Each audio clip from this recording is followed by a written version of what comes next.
Hello everyone, welcome back to book M Mantra and black book. तो आज हम अपना एक सेक्शन नया स्टार्ट करने वाले हैं ब्लैक बुक का, जो होगा B1 सेक्शन, जिसमें हम देखेंगे टॉप 200 ईडियम्स एंड फ्रेजेस जो अभी रिसेंटली एसएससी ने पूछे हैं। ठीक है, हमने इससे पहले अपना C1 कंप्लीट कर लिया, जिसमें हमने टॉप 200 अपने एंटोनियम सिनोनियम देखे थे, और अपना A1 कंप्लीट कर लिया, जिसमें 201 वर्ड सब्स्टिट्यूशन हमने कंप्लीट कर लिए हैं। ठीक है, तो आज हम अपना एक सेक्शन स्टार्ट करेंगे B1। ठीक है, तो इसमें एग्जैक्टली हम क्या करने वाले हैं उसका एक छोटा सा रोड मैप मैं आपको बता देता हूँ। वीडियो थोड़ी लंबी हो सकती है आज की, लेकिन हम आज चीज़ें समझ लेते हैं कि किस तरह से हमारी आगे की सारी जर्नी इसको लेके, ईडियम्स फ्रेज को लेके चलने वाली है। ठीक है, तो आज जैसे मैं बता रहा हूँ आपको कि हम ईडियम फ्रेजेस करने वाले हैं, तो इसमें एक एग्जैक्ट मीनिंग होगी, हिंदी और इंग्लिश दोनों में बिल्कुल क्रिस्टल क्लियर। ठीक है, कि हम ईडियम्स और फ्रेजेस को समझेंगे हिंदी और इंग्लिश में। ठीक है, और उसकी जो ईडियम्स ये बना कहाँ से, उसकी जो पीछे की जो हिस्ट्री है, जैसे कोई ईडियम्स है तो उसका कोई मतलब तो होता है ना, कि वो आया कहाँ से है, वो क्रिएट कहाँ से हुआ है। तो इसमें एक ओरिजिन होगा जो वहाँ से, उसकी जो रूट है, कहाँ से जड़ है उसकी। ठीक है, एक रहेगी इसमें स्टोरी, या एक स्टोरी के उसकी स्टोरी क्या है, आखिरकार उसका इतिहास क्या है। ठीक है, कि पुराने ज़माने की हंटिंग स्टोरी हो गई, या पुराने ज़माने में कैसे लोग होते थे, क्योंकि जो भी ईडियम्स फ्रेजेस बने हुए हैं, जो ईडियम्स बने हुए हैं वो पुराने ज़माने के बने हुए हैं। ठीक है, उनको आज बोला जाता है। तो मतलब जो पुरानी स्टोरी है वो देखेंगे, और इसमें जो ये स्टोरी और जो ओरिजिन है ये कुछ रियल भी होंगे, कुछ मैं आपको अपनी तरफ से क्रिएट करके बताऊँगा, जो आपके लिए ईजी रहेंगे इन चीज़ों को समझने के लिए। ठीक है, ईडियम्स को याद रखने के लिए। और ये सारी चीज़ें मैं आपको एक ही पिक्चर में, एक ही इमेज के थ्रू आपको लिख के भी दूंगा साथ में, कि वीडियो के बाद जब आप कभी पीडीएफ भी देखेंगे जो आपको टेलीग्राम पर फ्री में मिलेगी। ठीक है, तो आप मुझसे टेलीग्राम पे भी जुड़ जाना है अगर आपको फ्री पीडीएफ चाहिए इसकी।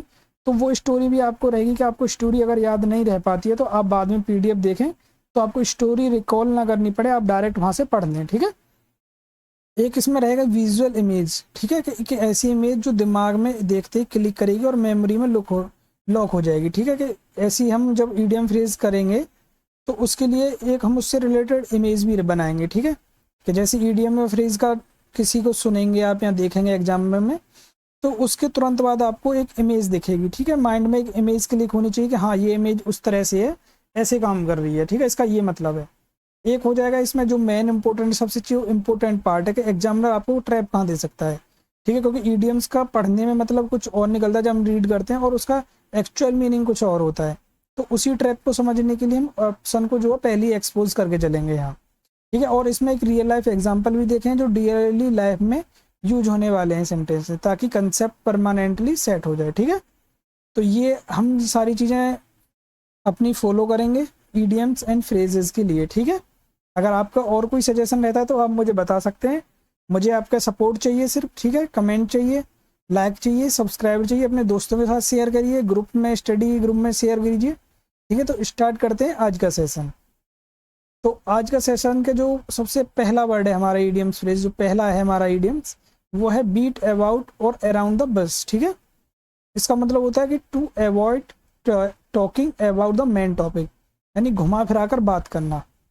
कि जैसे अगर समझें कि पुराने ज़माने में हंटिंग के दौरान शिकारी जो होते थे वो झाड़ियों, यानी झाड़ी बोलते हैं बस को। ठीक है, कि पर सीधे डंडा ना मारने के बजाय आसपास जो उसके डंडे मारे, जिससे उसके अंदर छिपे हुए पशु पक्षी या जानवर हैं वो बाहर आ जाएं और वो उनको पकड़ सके। ठीक है, लाइक जैसे अगर इस इमेज को देखें तो जैसे शिकारी होता है, तो उनको जब जानवर पकड़ने होते हैं, जो उनसे छुप के झाड़ियों में बैठ जाते हैं, तो वो डायरेक्ट झाड़ियों पे ना मार के डंडा वो आसपास मारते हैं। ठीक है, जिससे उसमें छिपे हुए जानवर बाहर निकल सकें। तो उसी से निकला कि जैसे जानवरों को, इनको पक्षियों को पकड़ने के शिकारी झाड़ियों के आसपास डंडे मारते हैं, यानी जो मेन पॉइंट पे डंडा ना मार के आसपास डंडा मारते हैं, उसी तरह वैसे ही जब कोई सीधे मुद्दे पर बात नहीं करता और इधर उधर बातें घुमाता है। ठीक है, आप अगर अपने किसी दोस्त से किसी के झगड़े के बारे में, किसी के पर्सनल लाइफ के बारे में पूछते हैं, तो वो सीधी बात ना बताकर इधर उधर की जो बातें करता है, उसी को बोलते हैं कि बीट अबाउट द बुश, यानी मुद्दे की बात ना कर घुमा फिरा की बात करना।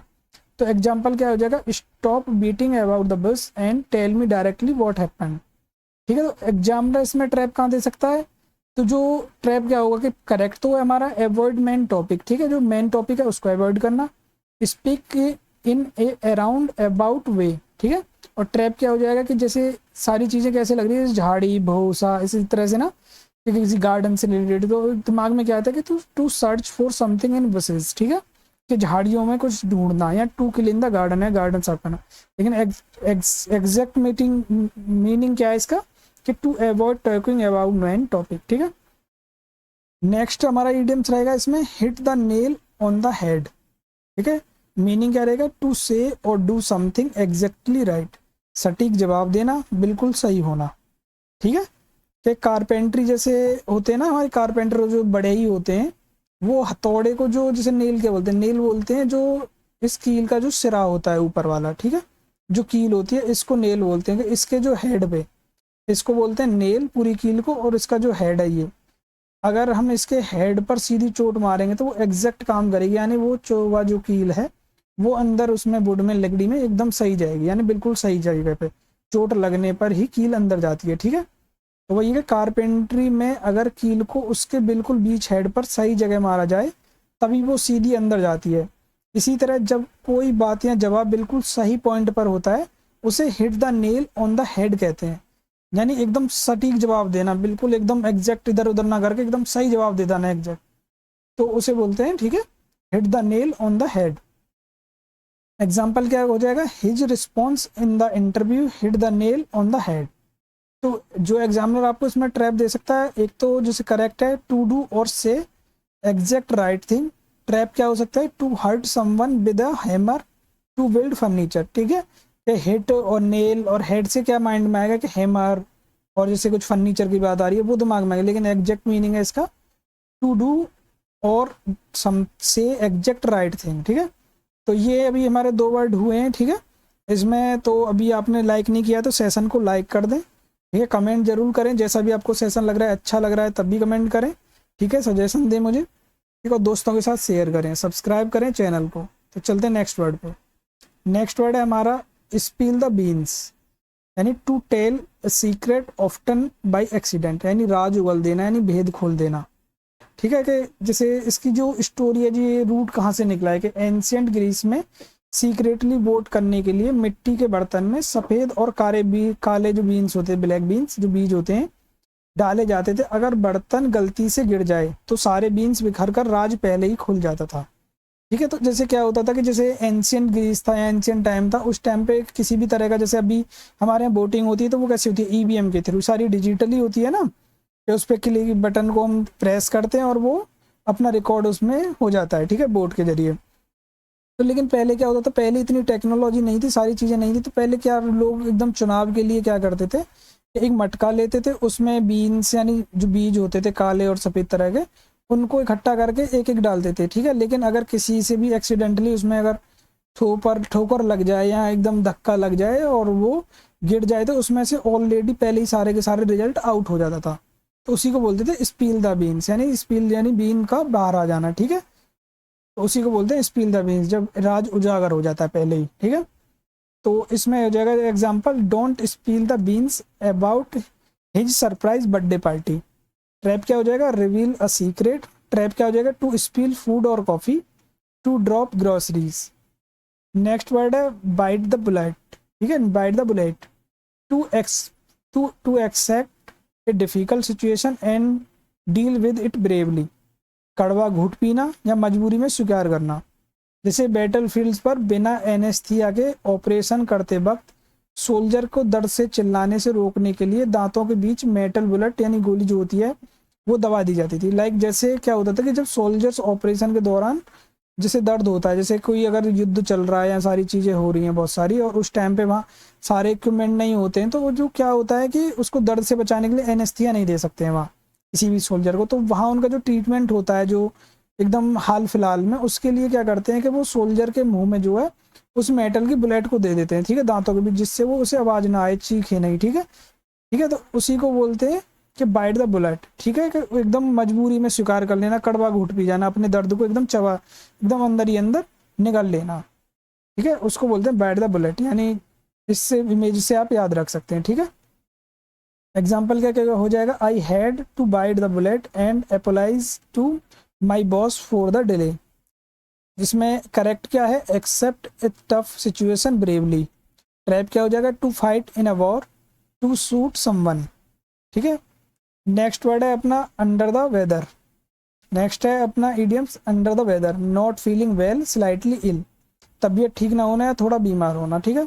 इसको कैसे, इसका जो मीनिंग है, जो कहाँ से निकला है, जो ओरिजिन है इसका, जो स्टोरी है कि जब समुद्री खराब वेदर आता था, मान लीजिए जैसे समुद्र में जब जहाज चलते हैं और उसमें जो यात्री उतरे हैं यात्रा करने वाले, जब वो समुद्र में होता है जहाज, तो वहाँ अगर तूफान आ जाए या सारी चीज़ें हो जाएं और उसी बीच अगर किसी की तबीयत खराब हो जाती है, तो उसको सारे जो मौसम होता है खराब, तूफान से बचाने के लिए या आंधी तूफान जो बारिश हो रही है उससे बचाने के लिए, उनको जो है ना कि लोअर डेक जो होती है, जैसे जहाज की ये लोअर साइड होती है, उसके अंदर डाल देते थे, ठीक है, तो उसके अंदर बैठा देते अंडर द वेदर साइड, ठीक है, तो उसमें भेज दिया जाता था। तो वहाँ से जब वो वहाँ जाके आराम करता था जहाँ उसको सारी चीज़ों से बचाया जाता था, ठीक है, कि उसकी तबीयत ठीक नहीं है, उसको वेदर साइड यानी अंडर द वेदर कर दो, यानी नीचे की साइड ले जाओ, ठीक है, तो उसी को बोलते थे अंडर द वेदर, ठीक है। तो वहीं से ये ईडियम जनरेट हुआ है कि अंडर द वेदर, जब तबीयत ठीक ना हो जहाज पे तो उसको सबसे नीचे ले जाते हैं कि अंडर द वेदर है वो अभी,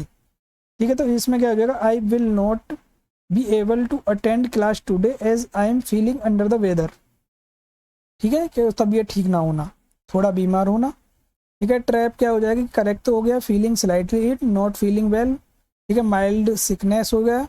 और ट्रैप क्या हो जाएगा, standing in rain, bad weather, और merely being outside in rain, hot और कोल्ड क्लाइमेट, वेदर फोरकास्ट और गेटिंग वेट।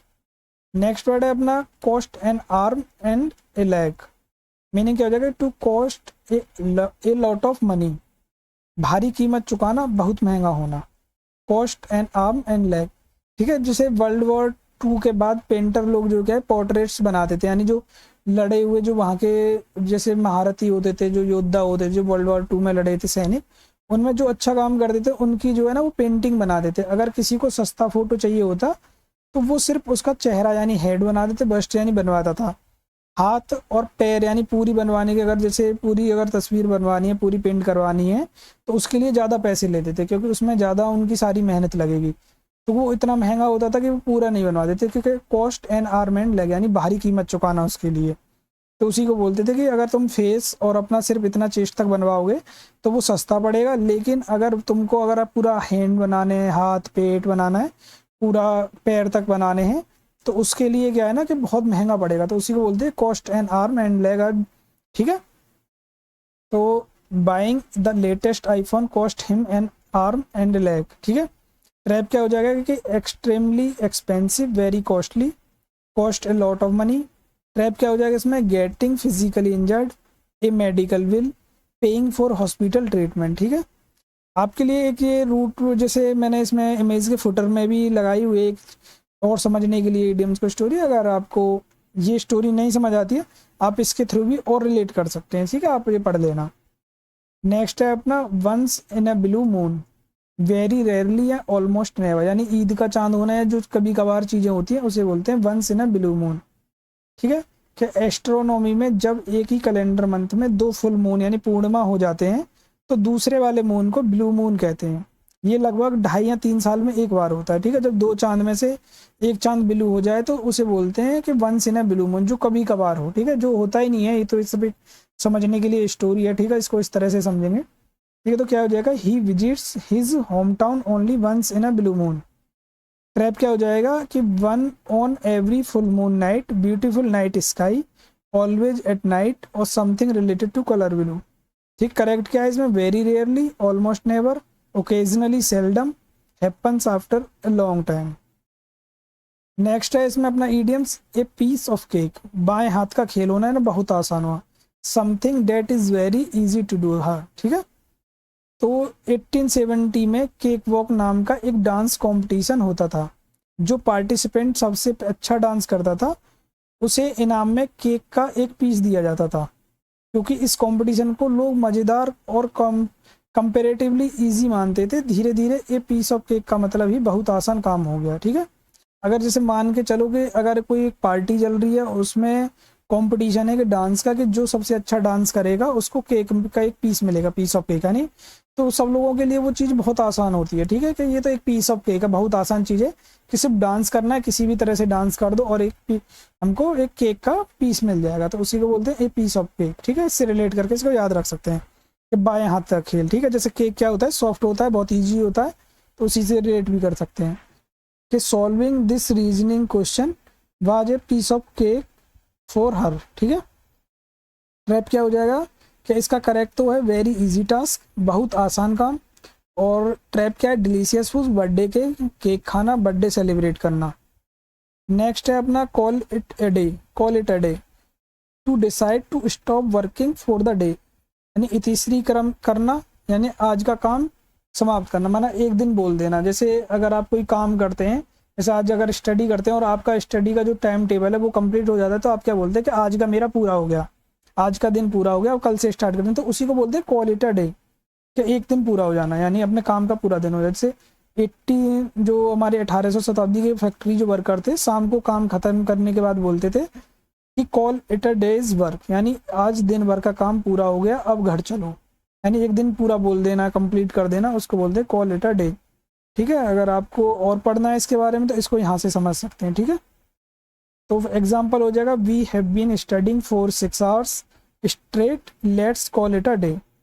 तो ट्रैप क्या हो जाएगा, जैसे करेक्ट हुआ इसमें काम बंद करना, आज के लिए काम खत्म हो रहा, दिन का काम पूरा करके रुक जाना, और इसमें ट्रैप क्या हो जाएगा, to name a day, to invite someone for a meeting, कोई तारीख का तय करना, किसी को मीटिंग के लिए बुलाना, प्लान बनाना, ठीक है।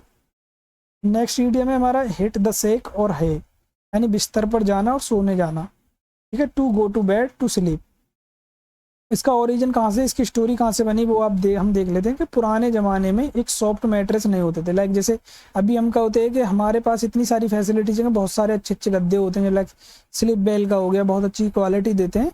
तो पहले क्या था, पहले के ज़माने में वो सारे गद्दे की फैसिलिटी नहीं थी, मैट्रेसेस की, तो लोग जो जूट होता है ना, जूट होता है एक, और एक या फिर जैसे सेक्स बोलते हैं, जो बोरी बोलते हैं, या है यानी सूखी घास जो होती है, उसको भर के उसमें उसको बिस्तर की तरह बना देते, तो उसको सोने से पहले जो पीट के उसको थोड़ा मुलायम बना लेते थे, ठीक है। जैसे ये है, ये जो एक सोने का तरीका है, इसमें घास फूस भर के जूट की बोरी में, इसको सोने से पहले क्या करेंगे, इसको थोड़ा सा ना नरम करेंगे, तो ये इसको पहले पीटते थे, यानी हिट करते थे, तो वहीं से ये निकला है कि इसको अगर पीटेंगे तो यानी हिट द सेक, यानी और है, यानी घास को पीट रहे हैं, भूसे की जो बोरी को उसे पीट रहे हैं, यानी हिट कर रहे हैं, तो उसी से निकला हिट द है या हिट द सेक, ठीक है।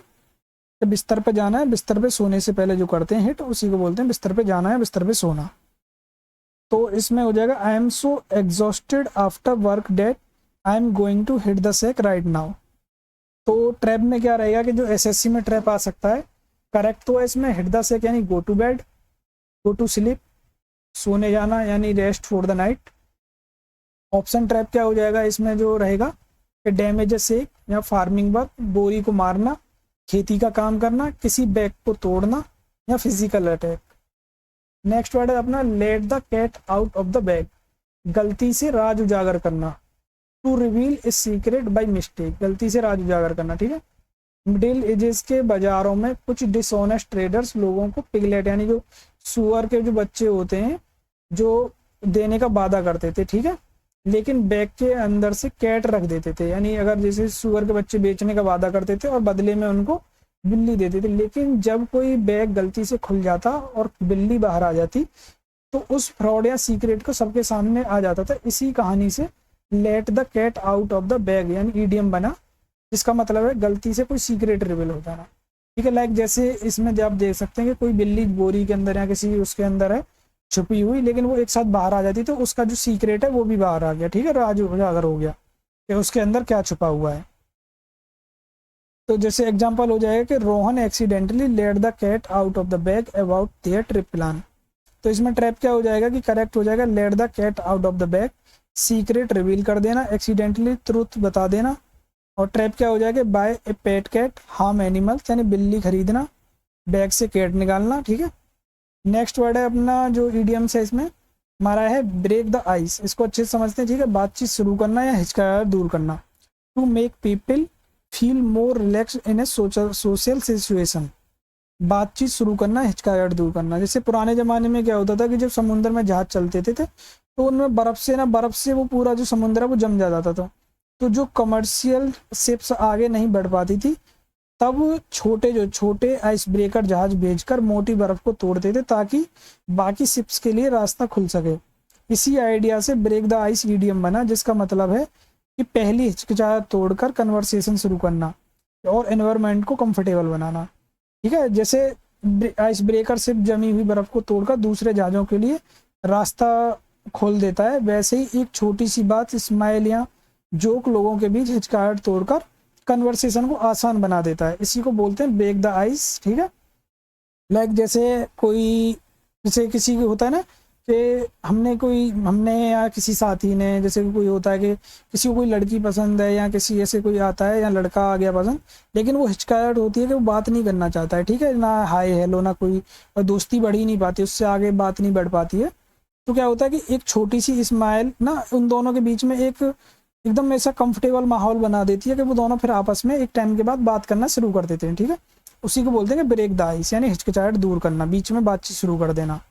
ए quick joke served as a great way to break the ice in the meeting.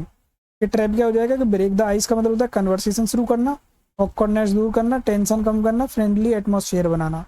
Trap क्या हो जाएगा कि फ्रीज समथिंग, सर्व कोल्ड ड्रिंक्स, बर्फ जमाना, आइस तोड़ना लिटरली। ठीक है, नेक्स्ट ईडियम से अपना ए ब्लेसिंग और बून इन डिस्गाइज, छुपा हुआ वरदान, शुरुआत में बुरा पर अंत में फायदेमंद, यानी something that seems bad at first but turns out to be good. यानी जो शुरुआत में हम चीज़ें करते हैं वो एकदम ऐसे लगती हैं कि यार बहुत बुरा चल रहा है, लेकिन बाद में वो चीज़ें अच्छा रिजल्ट देती हैं। ठीक है, उनको बोलते हैं ए ब्लेसिंग इन डिस्गाइज। इसमें डिस्गाइज का मतलब होता है भेष बदलना। ठीक है, कोई चीज़ जो शुरुआत में बुरा रूप धारण करके आई हो पर उसके आगे चलकर उसके अच्छे रिजल्ट आए, यानी अच्छा वरदान के रूप में आए। जैसे अभी क्या चल रहा है कि जैसे हम लोग यहाँ आप हैं, सभी लोग हम साथ में तैयारी कर रहे हैं, हम रातों को जग रहे हैं। ठीक है, इतना स्ट्रगल कर रहे हैं, मेहनत कर रहे हैं, तो आज क्या लगता है कि यार आज का दिन हमारा कैसे जा रहे हैं, हमारे आज के दिन के बहुत ऐसे जा रहे हैं कि बहुत संघर्ष करना पड़ रहा है, अपनी लाइफ में स्ट्रगल करना पड़ रहा है, मेहनत करनी पड़ रही है। लेकिन आज की मेहनत हमारी ना आगे चल के हमारे लिए वरदान साबित होगी जब हमारे कंधों पर यहाँ स्टार होंगे। ठीक है, कि जिसका जो सपना है, जैसे सीजीएल में इंस्पेक्टर बनना है, सीजीएल क्रैक करना या बैंकिंग में जाना, तो अगर उनको वो सारे एमटीएस क्लियर करना, सीएचएसएल क्लियर करना, जो उनके सपना है, अगर वो एक बार मिल जाएगा तो ये सारी जो आज की चीज़ें बुरी हैं वो वरदान साबित हो जाएंगी। ठीक है, तो वही है कि losing that old job was blessing in disguise as I found a much better one.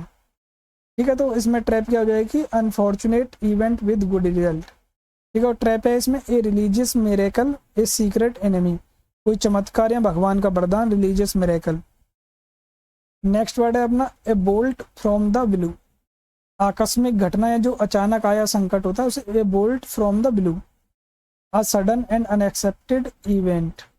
ठीक है, कि अचानक जो संकट आ जाए उसे बोलते हैं ए बोल्ट फ्रॉम द ब्लू।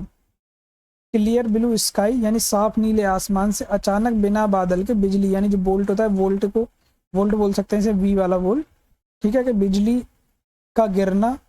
ठीक है, क्योंकि साफ आसमान में किसी को बिजली गिरने की उम्मीद नहीं थी। लाइक जैसे अभी क्या कि जैसे आसमान में धूप निकली हो, एक साथ बिजली गिर जाए तो वो एकदम आकस्मिक घटना है, अचानक आया हुआ संकट है कि किसी को उसके बारे में एकदम बिल्कुल भी आइडिया नहीं था, क्योंकि बादल इतना साफ था कि कोई उम्मीद ही नहीं कर सकता कि यहाँ से बिजली गिरेगी। ठीक है, बिना बादल के, बिना बिजली। ठीक है, उस तरह से the news of his company shutting down came as a bolt from the blue. तो ट्रैप में क्या रहेगा कि करेक्ट तो हो गया कंप्लीट सरप्राइज, सडन शॉक। और ट्रैप क्या दे सकता है एग्जाम ना, heavy rainfall, thunder storm weather, तेज बारिश, तूफानी मौसम। नेक्स्ट वर्ड है अपना बरी द हेड चैट, यानी झगड़ा खत्म करना, टू स्टॉप फाइटिंग और आर्ग्यू एंड बिकम फ्रेंडली, झगड़ा खत्म करना। ठीक है, नेटिव अमेरिकन ट्राइब्स जब आपस में युद्ध खत्म करके शांति समझौता करते थे तो अपने वेपन्स, टॉमहॉक्स, जो हटेचन, जो कुल्हाड़ी होते हैं, जो को जमीन में गाड़ देते थे, और शांति और दोस्ती के प्रतीक था, जिसी से ईडियम बरी द हेड चैट बना, जिसका मतलब पुराने झगड़ों को खत्म करके दोस्ती करना है। ठीक है, पहले क्या होता था कि पहले जैसे अभी की तरह तो नहीं कि टैंक से लड़ाई लड़ रहे हैं या फिर बंदूक लड़ रहे हैं, गाने सबके पास। ठीक है, पहले क्या था कि सारे लोग ना ऐसे हथौड़ी, कुल्हाड़ी, हंसिया, इनका यूज करते थे लड़ाइयों में। ठीक है, तो जब दो ट्राइब्स या दो जनजाति होती थी, या जैसे बहुत सारी वेब सीरीज आपने देखी होंगी जिनमें ये पुराना हमारा दिखाया जाता है कि किस तरह लोग लड़ते थे, लाइक गेम ऑफ थ्रोन्स बहुत सारे साथियों ने देखी होगी, तो उसमें भी ऐसी चीज़ें यूज होती थी लाइक कुल्हाड़ी वगैरह।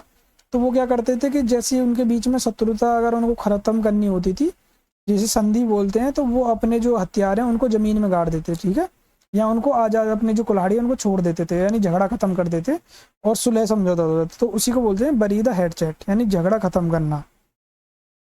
तो इसका जो एग्जाम्पल हो जाएगा कि after years of disagreement the two neighbours finally decide to bury the hatchet. तो इसमें ट्रैप क्या हो जाएगा, मेक पीस एंड एनिमिटी, पुराने झगड़े ख़त्म करना, दोस्ती से रहना। ट्रैप हो जाएगा to dig a hole to hide weapons for future use, जमीन में गड्ढा खोदना, हथियार छुपाना, ठीक है। नेक्स्ट वर्ड है अपना वन द मिडनाइट ऑयल, देर रात तक काम या पढ़ाई करना। टू वर्क और study late into the night, देर रात तक कमाई जो काम या पढ़ाई करते हैं उसको बोलते हैं वन द मिडनाइट ऑयल, ठीक है। कि इलेक्ट्रिसिटी बल्ब आने से पहले लोग रात को पढ़ने या काम करने के लिए केरोसिन ऑयल लैम्प्स का यूज करते थे, तो रात को देर तक पढ़े दिया जलाने का मतलब था कि मेहनत करना, इसलिए इस ईडियम्स का वहीं से ईडियम्स का जन्म हुआ। जैसे जैसे आप लोग देखते हो कि आपके घर में जो बहुत पुराने होते हैं, जैसे बाबा हो गए, हमारे दादा हो गए, या कोई पापा के टाइम पे भी, या ऐसे तो आपको आसपास आपके कोई ना कोई ऐसा मिल जाएगा जो ये बोलता था कि भाई हमारे टाइम पे इलेक्ट्रिसिटी नहीं होती थी और हम ना बहुत ऐसे दिए दीपक या लैंप जला के पूरी रात सारी रात अपनी स्टडी किया करते थे, ठीक है, कि अपनी रातें काली किया करते थे। उसी तरह बोलते थे कि हम बर्न द मिडनाइट ऑयल, कि अपना तेल फूका करते थे उसमें, उसी को बोलते हैं बर्न द मिडनाइट ऑयल। कि जब कोई स्टूडेंट या प्रोफेशन अपने गोल को अचीव करने के लिए रात देर तक मेहनत करता है, पढ़ाई करता है, तो उससे क्या होता है कि डेडिकेशन और जो प्रिजवेरेंस और हार्ड वर्क को शो करता है, उसी को बोलते हैं कि बर्न द मिडनाइट ऑयल, कि वो अपनी रातें काली कर रहा है, अपनी रातें जगा रहा है, ठीक है। जैसे अभी आप लोग क्या है कि आप लोग हो गए, सभी लोग अभी अपने सपनों को पाने के लिए, अपनी सक्सेस के लिए रातों को स्टडी करते हैं, मेहनत करते हैं, तो उसे बोलते हैं कड़ी मेहनत करना या देर रात तक काम या पढ़ाई करना, ठीक है। ये बर्न द मिडनाइट ऑयल, के Aman is burning the midnight oil to clear the SSC CGL exam. Trap क्या हो जाएगा कि वर्क और स्टडी लेट नाइट, ठीक है, देर रात तक पढ़ाई करना है, एक्स्ट्रा एफर्ट लगाना। और ट्रैप क्या है इसमें जो एग्जाम में देखा है, to waste oil to cause a fire at night. तो नेक्स्ट वर्ड है अपना जो इडियम्स है, वाइल्ड गूज चेज, व्यर्थ की खोज है, निरर्थक प्रयास। A search for something that is impossible to find, यानी व्यर्थ की खोज, निरर्थक प्रयास। कि जैसे क्या होता था कि 16वीं जो शताब्दी थी उसमें एक हॉर्स रेस स्टाइल गेम होता था, जिसमें सारे जो हॉर्स राइड हैं एक मेन हॉर्स को जो लीड करता था उसको फॉलो करते थे, ठीक है। उसी तरह जैसे हमारा क्या होता है, वाइल्ड गीज जो होती हैं ये एक ही उसमें आपने देखा होगा आसमान में एक ही साथ उड़ती हैं, ठीक है, वो एक को फॉलो करती हैं, जिसका कोई मतलब नहीं होता, जिनका कोई एकदम ऐसे कहीं पहुंचने का वो नहीं होता, लेकिन वो चलती इसी तरह से, ठीक है। कि कभी कभी हम किसी ऐसी चीज़ को ढूंढने में बहुत वक्त मेहनत लगा देते हैं जिससे मिलना ही नामुमकिन हो, जो मिल ही नहीं सकती है, ठीक है। ऐसे बेकार, होपलेस और टाइम वेस्टिंग सर्च को वाइल्ड गूस चेज कहते हैं, ठीक है। लाइक मैं आपको एक एग्जांपल दूं एक अच्छा सा, जैसे आपने डियर देखा, जो हिरन होता है, हिरन क्या होता है, हिरन का मतलब जैसे हिरन को ना एकदम ऐसे रहता है कि वो इधर उधर सारे जंगल में भागता रहता है, ठीक है, इधर गया इधर गया, कि उसको एक स्मेल आती है, एक खुशबू आती है जिसे कस्तूरी बोलते हैं। जो कस्तूरी होती है वो उसके अंदर होती है, जो उसकी टूंडी होती है, जो पेट पे जो टूंडी होती है उसके अंदर कस्तूरी होती है, ठीक है। तो वो उस कस्तूरी की खुशबू को ढूंढने के लिए, उसके लिए जो अट्रैक्ट होता है उसको ढूंढने के लिए जंगल में इधर उधर भटकता रहता है, ठीक है, यहाँ जाएगा वहां जाएगा, लेकिन वो कस्तूरी उसी के अंदर होती है। तो उसे बोलते हैं कि व्यर्थ की खोज कर रहा है जो उसके पास है, लेकिन वो व्यर्थ में ढूंढ रहा है, जो उसे मिलेगा ही नहीं, ठीक है। या फिर इसको ऐसे लिखते हैं वाइल्ड गूस चेज, यानी भूसे में कुछ भी ढूंढना, यानी सुई की जैसे भूसे में सुई ढूंढना, यानी व्यर्थ है वो चीज, इस तरह से, ठीक है। Searching for my lost pen in that big hole turn out to be a wild goose chase. Trap क्या हो जाएगा, करेक्ट है वाइल्ड गूस चेज का, फर्टाइल और होपलेस सर्च, ठीक है। और इसमें ट्रैप क्या हो जाएगा, hunting wild birds, going on a safari. Next है अपना फेस द म्यूजिक, किए का फल भुगतना या परिणाम का सामना करना, to accept consequences of one's actions, किए का फल भुगतना, ठीक है। कि जैसे क्या होता था कि जैसे स्टोरी अगर देखें कि ओरिजिन इसका कहाँ से हुआ है, कि मिलिट्री कोर्ट मार्शल में जब किसी सोल्जर को उसकी गलती के लिए फौज से निकाला जाता था तो उसे ढोल नगाड़े यानी जो ड्रम म्यूजिक के साथ सबके सामने बेइज्जत करते हुए गेट के बाहर छोड़ा जाता था। इस दौरान उस सोल्जर को उस म्यूजिक को फेस करना होता था, यानी अपनी गलती की सजा बेइज्जती को स्वीकार करना पड़ता था। तो उसी से बना था फेस द म्यूजिक, यानी जब हम कोई गलती करते हैं, कोई ऐसा नतीजा तो जो आता है हमारे सामने, उससे हम बच नहीं सकते, तो उसी को जो एकदम बेइज्जती को और ज़्यादा उसको फील कराना होता है, तो उसके लिए ढोल नगाड़े जो बजाते हैं या उसके लिए जो बातें बोली जाती हैं तो उसको बोलते हैं फेस द म्यूजिक। यानी ठीक है, जो बोला जा रहा है, जो उसको सुनना पड़ रहा है, वो उसको फेस करना ही पड़ेगा। कि if you skip your preparation today you will have to face the music in the exam hall. कि ट्रैप क्या हो जाएगा? Correct, accept punishment, face consequences. Trap option क्या हो जाएगा? To enjoy a concert, to listen to song. ठीक है, next idiom है हमारा ऑन क्लाउड नाइन। खुशी से फूले ना समाना, बेहद खुश होना, extremely happy in a state of bliss. ठीक है, तो इसका ओरिजिन कहाँ से हुआ है कि जैसे यूएस जो यूएस वेदर ब्यूरो होता है, उन्होंने क्लाउड को, जो हमारे बादल हैं, उनको ना अलग अलग नंबर्स दिए हैं। लाइक टाइप 9 का जो क्लाउड है, ठीक है, वो कौन सा है? कुमुलोनिम्बस। ठीक है, सबसे ज़्यादा ऊंचाई पर जो पाया जाता है, इसीलिए ऑन क्लाउड 9 का मतलब वो सबसे ऊंची खुशी में स्थिति होना। ठीक है, कि जो सबसे ऊंचा होता है, सबसे ऊंचाई पहुँच के कितना खुशी मिलती है, तो उसे बोलते हैं खुशी से ना समाना। ठीक है, ऑन क्लाउड 9 है ना, यानी खुशी से साथ में आसमान पर उछल जाना जो बोल देते हैं। कि जब कोई व्यक्ति बहुत ज़्यादा खुश होता है, उसकी खुशी का कोई सीमा नहीं होता, ठिकाना नहीं होता, जैसे सबसे ऊंचे आसमान पर हो। इसी फीलिंग को एक्सप्रेस करने के लिए हम कहते हैं ऑन क्लाउड 9, यानी एक्सट्रीम हैप्पीनेस की हाईएस्ट लेवल पर होना। She was on cloud 9 after seeing her name in the final merit list. ठीक है, कि जब आपका भी CGL की जो फाइनल लिस्ट आएगी, ठीक है, तो उसमें सिलेक्शन में जब आपका नाम उसमें देखोगे तो आप भी ऑन क्लाउड 9 हो जाओगे, यानी खुशी से फूले नहीं समाओ जाओगे, बहुत खुश होगे। तो इसमें क्या रहेगा? ट्रैप के इसमें रहेगा करेक्ट, एक्सट्रीमली डिलाइटेड। ठीक है, बहुत ज़्यादा खुश होना। और ट्रैप हो जाएगा flying in an airplane. Next word idiom से सिट ऑन द फेंस। तटस्थ रहना या निर्णय ना ले पाना, टू अवॉइड टेकिंग साइड्स और मेकिंग अ डिसीजन। ठीक है, कि दो पड़ोसी या खेत या आंगन के बीच में एक दीवार यानी फेंस होती है, तो अगर कोई व्यक्ति उस दीवार पर बैठ जाता है तो वो इस तरह के पक्ष में होता है कि उससे वो कहीं का डिसीजन ही नहीं ले पाता। लाइक जैसे जैसे पड़ोस में जैसे कहीं झगड़ा हो रहा है, आपकी दोनों लोगों से अच्छी दोस्ती है, दोनों पड़ोसियों से, और वो आपको एक समझौते के लिए बुलाते हैं। ठीक है, तो आप उस असमंजस की स्थिति में हो जाते हो कि आप यही बात नहीं बोल पाते, किसी एक पक्ष को नहीं रख पाते, किसी एक की सपोर्ट नहीं कर पाते कि मैं किसको सही बोलूं और किसको गलत। ठीक है, तो उस स्थिति को बोलते हैं सिट ऑन द फेंस, यानी कि वो निर्णय लेने के हालात में ही नहीं है, निर्णय नहीं ले पाएगा क्योंकि उसका दोनों तरफ ही झुकाव है। ठीक है, तो उसको बोलेंगे सिट ऑन द फेंस। तो कि you can not sit on the fence forever, you have to choose a side. तो ट्रैप क्या हो जाएगा इसमें? जैसे करेक्ट तो हो गया न्यूट्रल, जो अनडिसाइडेड होता है, पक्ष ना ले पाना। और ट्रैप हो जाता है sitting in a garden, being lazy, बगीचे में बैठना। ठीक है, तो ये थे हमारी ब्लैक बुक B1 सीरीज के आज के पहले पार्ट के जो 20 ईडियम्स थे। ठीक है, ये हमने कंप्लीट कर लिए हैं। जो ब्लैक बुक 2026-27 का हम जो एडिशन है उसको फॉलो करके कर रहे हैं। ठीक है, हमने ऑलरेडी अपना 1 शॉट वीडियो बना दिया है A1 पे, C1 पे। ठीक है, जिन साथियों को 1 वर्ड सब्स्टिट्यूशन या ईडियम्स फ्रेजेस करने हैं वो प्लेलिस्ट से जाके चेक कर सकते हैं, और अपने दोस्तों के साथ इसको शेयर कीजिए, सब्सक्राइब कीजिए, लाइक कीजिए। ठीक है, आज के लिए इतना ही रखते हैं। Thank you.